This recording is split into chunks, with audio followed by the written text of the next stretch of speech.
The New York Art Collection is pleased to introduce to you American artist Groat II. Hall resides in upstate New York and has been working professionally as a fine artist for over the last 20 years.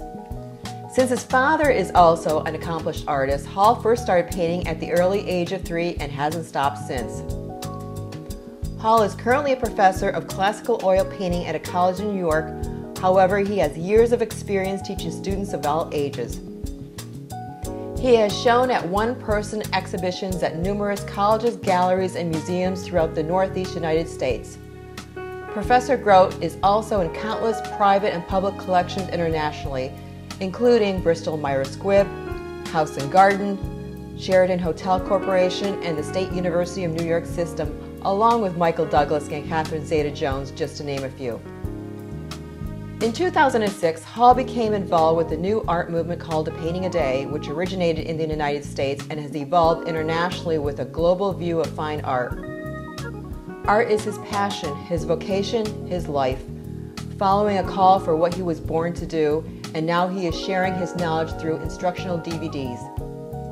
We are delighted to provide the highest quality of art education with concise but thorough communication to an international audience. You will be learning from the best. I am pleased to present to you Professor Groat.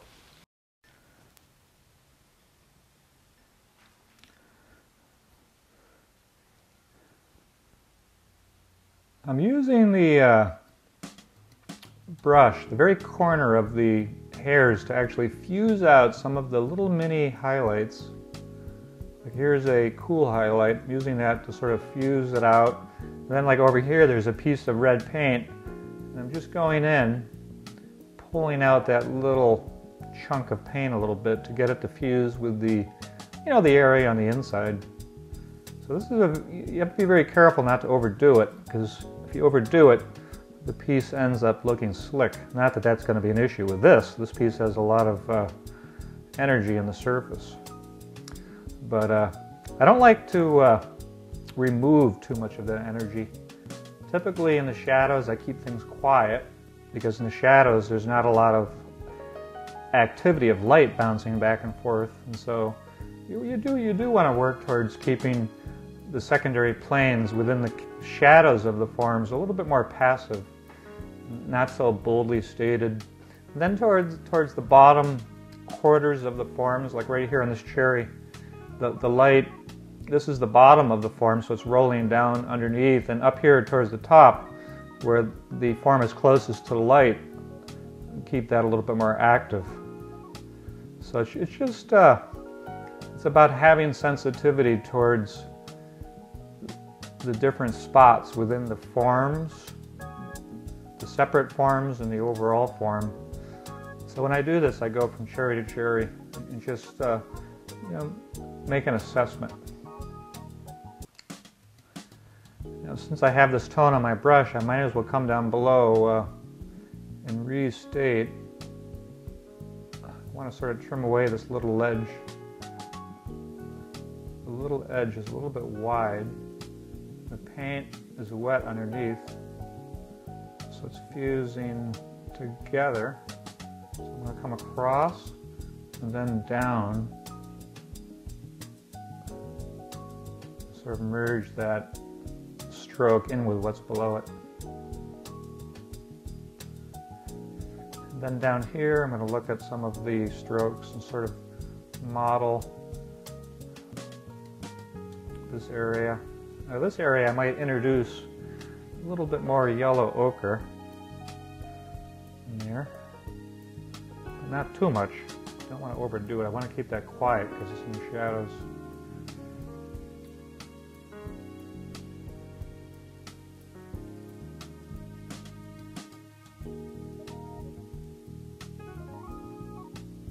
I'll mix up a little bit of gray blue. So what I'm using is the titanium white with some ultramarine blue, and to keep this area pretty much a pure tint. Then go over and get some burnt umber to warm it up and sort of gray it down. since the brown is more of a warm neutral. I'm going to use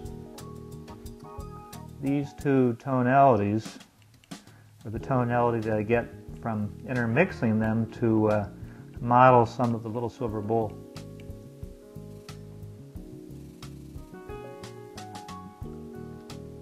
Alright, so down here I'm noticing a little bit more of a gray.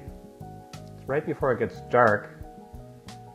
There's some gray in there. Sort of gives it that characteristic silver quality. Then it quickly merges into darkness.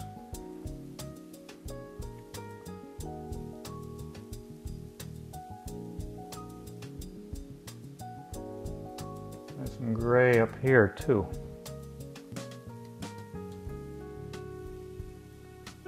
And I'm considering bringing out a larger brush to sort of soften some of these areas within the bowl.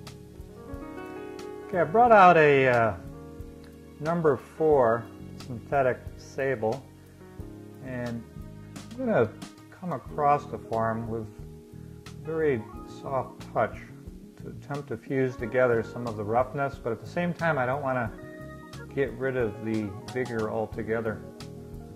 So it's just dragging it across, almost like putting on makeup. If there's any women watching this, it's very similar to that sort of thing. Just dragging across, softening.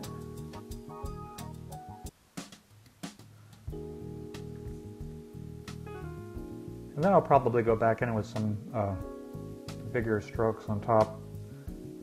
See, this area right here is very transparent. See, that did help. And some of the alizarin got onto my brush here and it's dragging across.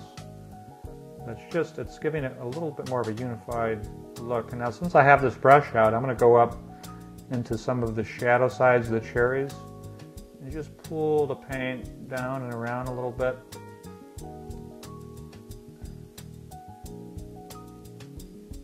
Just quiet down some of the strokes. See, if you have I mentioned this before, if you can get the passive contrasted against the active, it works so much better. Like right here, I want to keep it quiet. And then have all the impasto energetic brush strokes over on the light side. And what that does is it makes the form more dynamic. Same thing down here, the shadow side.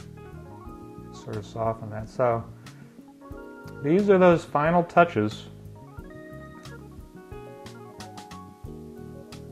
So when someone mentions to you, well, how do you get all the detail? You have to do everything that we've done already to get to this point where you can suggest detail. Otherwise, the detail has no context.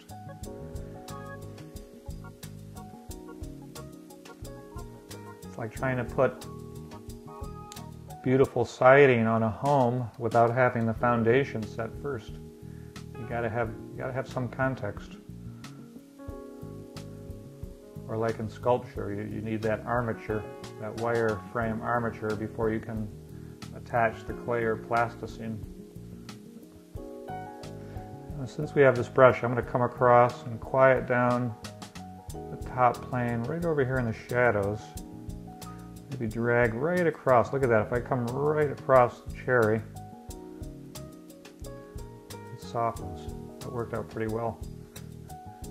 Now, I may try this up in the negative space a little bit in a minute. Let's see over here. I can get that brush to sort of a few bristles, like 3 bristles, just to attach themselves to that highlight. I can pull that down a little bit.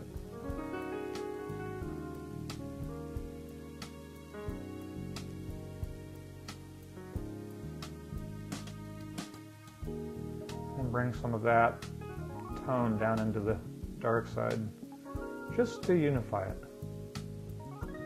Let's see right here, I'm going to soften this edge here a little bit. Merge it across, come across.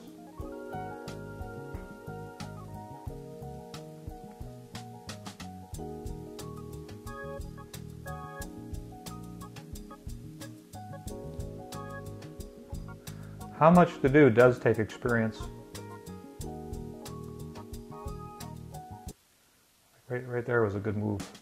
Getting that gray to sort of shimmer a little bit.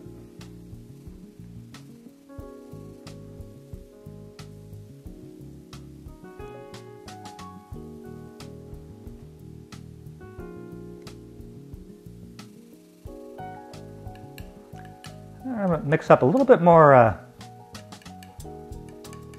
grade blue. I want to go in and work on some of the highlights towards the back sides of the cherries. So here's a little bit of ultramarine blue with some brown gray in it.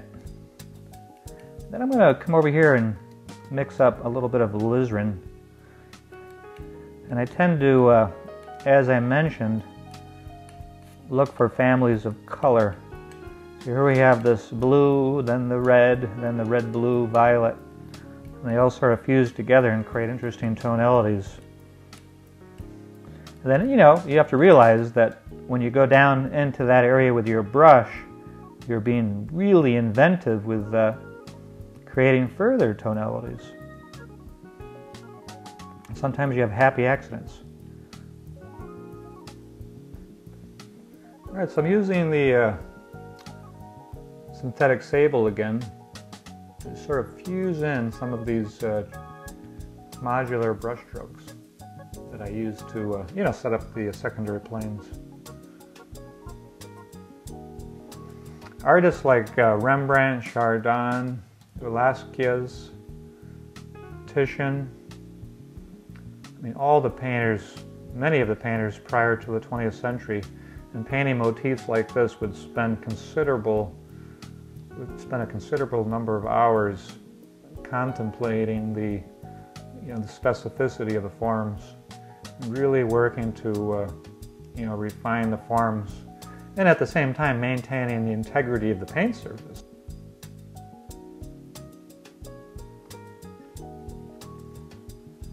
A few final touches on the stems, and then we will call it a completed painting.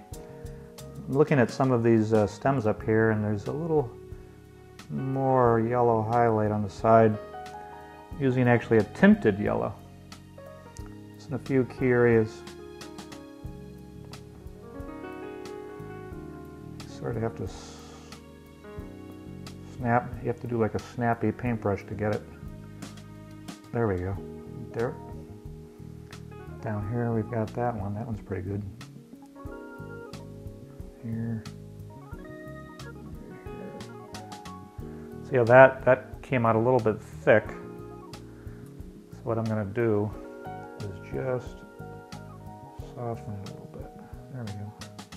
Sometimes it doesn't take that much. And then with a larger brush, bring back some of these ends.